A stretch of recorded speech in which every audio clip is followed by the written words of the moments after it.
ಆತ್ಮೇರೆ ನಾವು ಮನುಜರು 2024-25ನೇ ಸಾಲಿನ ಬಜೆಟ್ನಲ್ಲಿ ಅನೌನ್ಸ್ ಆಗಿರ್ತಕ್ಕಂಥ ಪ್ರೋಗ್ರಾಮ್ ಇದು. ಕರ್ನಾಟಕ ರಾಜ್ಯದ ಸರ್ಕಾರಿ ಅನುದಾನ ರಹಿತ ಪ್ರಾಥಮಿಕ ಮತ್ತು ಪ್ರೌಢಶಾಲೆಗಳಲ್ಲಿ ಅನುಷ್ಠಾನಗೊಳಿಸಬೇಕಾಗಿದೆ. ವಾರಕ್ಕೆ 2 ಗಂಟೆಗಳ ವಿಚಾರ ವಿಮರ್ಶೆ ಮತ್ತು ಸಂವಾದ ಚಟುವಟಿಕೆಗಳನ್ನು ಒಳಗೊಂಡಂತಹ ತರಗತಿಗಳನ್ನು ರಾಜ್ಯದ ಎಲ್ಲ ಶಿಕ್ಷಣ ಸಂಸ್ಥೆಗಳಲ್ಲಿ ನಡೆಸುವುದು. ರಾಜ್ಯದ ಎಲ್ಲ ಶಿಕ್ಷಣ ಸಂಸ್ಥೆಗಳನ್ನು ಸಾಮಾಜಿಕ ಸಾಮರಸ್ಯ, ವೈಜ್ಞಾನಿಕ ಮನೋಭಾವ ಮತ್ತು ಸಹಬಾಳ್ವೆ ವಿದ್ಯಾಕೇಂದ್ರಗಳನ್ನಾಗಿ ರೂಪಿಸುವ ನಿಟ್ಟಿನಲ್ಲಿ ಬಜೆಟ್ನಲ್ಲಿ ಈ ಒಂದು ಪ್ರೋಗ್ರಾಮನ್ನು ಅನೌನ್ಸ್ ಮಾಡಲಾಗಿರುತ್ತದೆ. ನಾವು ಮನುಜರು ಕಾರ್ಯಕ್ರಮ ಅನುಷ್ಠಾನಗೊಳಿಸಲು ಯಾವುದೇ ರೀತಿಯ ಅನುದಾನ ಇರುವುದಿಲ್ಲ. ಕಾರ್ಯಕ್ರಮದ ಕ್ರಿಯಾಯೋಜನೆಯಂತೆ ಕಾರ್ಯನಿರ್ವಹಿಸಬೇಕಾಗಿರುತ್ತದೆ. ನಾವು ಮನುಜರು ಕಾರ್ಯಕ್ರಮದ ಉದ್ದೇಶಗಳನ್ನು ನೋಡಲಾಗಿ ವಿದ್ಯಾರ್ಥಿಗಳಲ್ಲಿ ಸಾಮಾಜಿಕ ಸಾಮರಸ್ಯ, ವೈಜ್ಞಾನಿಕ ಮನೋಭಾವ ಮತ್ತು ಸಹಬಾಳ್ವೆಯನ್ನು ಬೆಳೆಸುವುದು, ಪಠ್ಯ ಮತ್ತು ಸಹಪಠ್ಯ ಚಟುವಟಿಕೆಗಳ ನಡುವೆ ಸಹಸಂಬಂಧವನ್ನು ಕಲ್ಪಿಸುವುದು, ಚಟುವಟಿಕೆ ಆಧಾರಿತ ಕಲಿಕೆಗೆ ಪ್ರೋತ್ಸಾಹಿಸುವುದು, ಸಮಾಜದ ಉತ್ತಮ ಪ್ರಜೆಗಳಾಗಲು ಮಕ್ಕಳ ವರ್ತನೆಗಳಲ್ಲಿ ಬದಲಾವಣೆಯನ್ನು ತರುವುದು, ಮಕ್ಕಳಲ್ಲಿ ಸರ್ವತೋಮುಖ ಅಭಿವೃದ್ಧಿಯನ್ನು ಉಂಟು ಮಾಡುವುದು ಈ ಉದ್ದೇಶಗಳನ್ನು ಹೊಂದಲಾಗಿದೆ. ವ್ಯಾಪ್ತಿ ಈ ನಾವು ಮನುಜರು ಕಾರ್ಯಕ್ರಮವನ್ನು 2024-25ನೇ ಸಾಲಿನಲ್ಲಿ ರಾಜ್ಯದ ಎಲ್ಲ ಸರ್ಕಾರಿ ಅನುದಾನ ರಹಿತ ಪ್ರಾಥಮಿಕ ಮತ್ತು ಪ್ರೌಢಶಾಲೆಗಳಲ್ಲಿ ಈ ಕಾರ್ಯಕ್ರಮವನ್ನು ಅನುಷ್ಠಾನಗೊಳಿಸಬೇಕಾಗಿರುತ್ತದೆ. ಈ ಒಂದು ಕಾರ್ಯಕ್ರಮವನ್ನು ವಾರದಲ್ಲಿ 40 ನಿಮಿಷಗಳ 3 ಅವಧಿಗಳನ್ನು ತೆಗೆದುಕೊಳ್ಳುವ ಮೂಲಕ ಅನುಷ್ಠಾನಗೊಳಿಸಬೇಕು. ಅಂದರೆ ಮೌಲ್ಯ ಶಿಕ್ಷಣದ 1 ಅವಧಿ, SUPWನ 2 ಅವಧಿಗಳನ್ನು ನಾವು ಮನುಜರು ಕಾರ್ಯಕ್ರಮದ ಚಟುವಟಿಕೆಗಳನ್ನು ನಡೆಸಲು ಮೀಸಲಿಡಬೇಕು.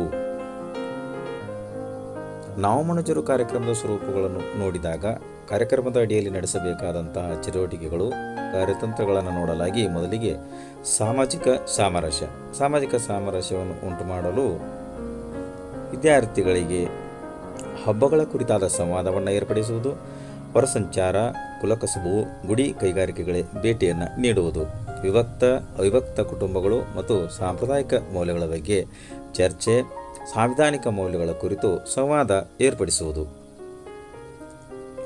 ವೈಜ್ಞಾನಿಕ ಮನೋಭಾವವನ್ನು ಬೆಳೆಸುವುದಕ್ಕಾಗಿ ಪರಿಸರ ಪ್ರಜ್ಞೆ, ಮೂಢನಂಬಿಕೆಗಳ ನಿರ್ಮೂಲನೆ, ಅಡುಗೆ ಮನೆಯಲ್ಲಿ ವಿಜ್ಞಾನ, ಮನೆ ಮದ್ದುಗಳು, ಸ್ಥಳೀಯ ಔಷಧಿಗಳ ಬಗ್ಗೆ ಪರಿಚಯ ಮಾಡಿಕೊಡುವುದು, ವಿಜ್ಞಾನಿಗಳ ದಿನಾಚರಣೆ, ಚಂದ್ರಯಾನ, ನೀರು, ನೈರ್ಮಲ್ಯ, ಆರೋಗ್ಯ ಕುರಿತ ಚರ್ಚೆ, ಪ್ರಶ್ನೆ ಕೇಳುವ ಮನೋಭಾವ, ಕುತೂಹಲ ಪ್ರವೃತ್ತಿ ಬೆಳೆಸುವುದು, ಅನ್ವೇಷಣಾ ಚಟುವಟಿಕೆಗಳನ್ನು ಆಯೋಜನೆ ಮಾಡುವುದರ ಮೂಲಕ ವಿದ್ಯಾರ್ಥಿಗಳಲ್ಲಿ ವೈಜ್ಞಾನಿಕ ಮನೋಭಾವವನ್ನು ಬೆಳೆಸುವುದು.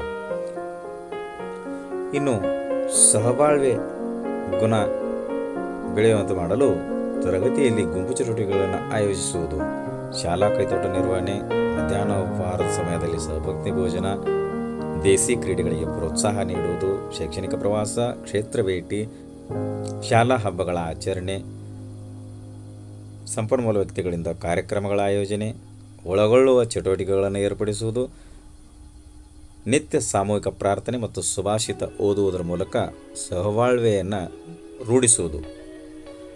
ನಾವು ಮನುಜರು ಕಾರ್ಯಕ್ರಮದ ಅಡಿಯಲ್ಲಿ ಮಾಡಬೇಕಾಗಿರತಕ್ಕಂಥ ಸಲಹಾತ್ಮಕ ಚಟುವಟಿಕೆಗಳನ್ನು ನೋಡಲಾಗಿ ಯೋಜಿತ ಕಾರ್ಯಗಳು, ಆಶುಭಾಷಣ, ರಸಪ್ರಶ್ನೆ, ಭಾಷಣ, ವಿಚಾರ ಸಂಕಿರಣ, ಸಂವಾದ, ಪ್ರಬಂಧ, ಗುಂಪು ಚರ್ಚೆ, ಕಥೆ ಹೇಳುವುದು, ಹಾಡು, ಚಿತ್ರ ಬರೆಯುವುದು, ಪೋಸ್ಟರ್ ತಯಾರಿಕೆ, ಮೇಳಗಳು, ಯುವ ಸಂಸತ್ತು, ಕ್ಷೇತ್ರ ಭೇಟಿ, ಪ್ರವಾಸ, short videos, puppetry, clay modelling ಇನ್ನಿತರ ಚಟುವಟಿಕೆಗಳನ್ನು ರೂಪಿಸಿ ನಾವು ಮನುಜರು ಕಾರ್ಯಕ್ರಮವನ್ನು ಅನುಷ್ಠಾನಗೊಳಿಸಬೇಕಾಗಿದೆ.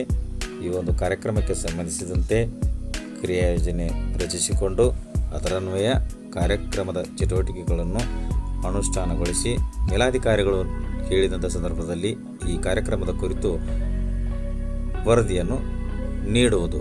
ಇದಿಷ್ಟು ನಾವು ಮನುಜರು ಕಾರ್ಯಕ್ರಮದ ವಿವರ ಆಗಿತ್ತು. ವಿಡಿಯೋ ಇಷ್ಟ ಆದರೆ ಲೈಕ್ ಮಾಡಿ, ಉಪಯುಕ್ತ ಅನಿಸಿದರೆ ಶೇರ್ ಮಾಡಿ. ಈ ರೀತಿ ವಿಡಿಯೋಗಳಿಗಾಗಿ ಚಾನಲ್ಗೆ ಸಬ್ಸ್ಕ್ರೈಬ್ ಆಗಿ ಬೆಲ್ ಬಟನ್ ಪ್ರೆಸ್ ಮಾಡಿ ನೋಟಿಫಿಕೇಷನ್ಸ್ ಆಲ್ ಸೆಲೆಕ್ಟ್ ಮಾಡಿಕೊಳ್ಳಿ. ನಾವು ಮಾಡೋ ವಿಡಿಯೋಗಳ ಅಪ್ಡೇಟ್ಸ್ ಪಡೀತಾ ಇರಿ. Thanks for watching. ಧನ್ಯವಾದಗಳು. ವಂದೇ ಮಾತರಂ.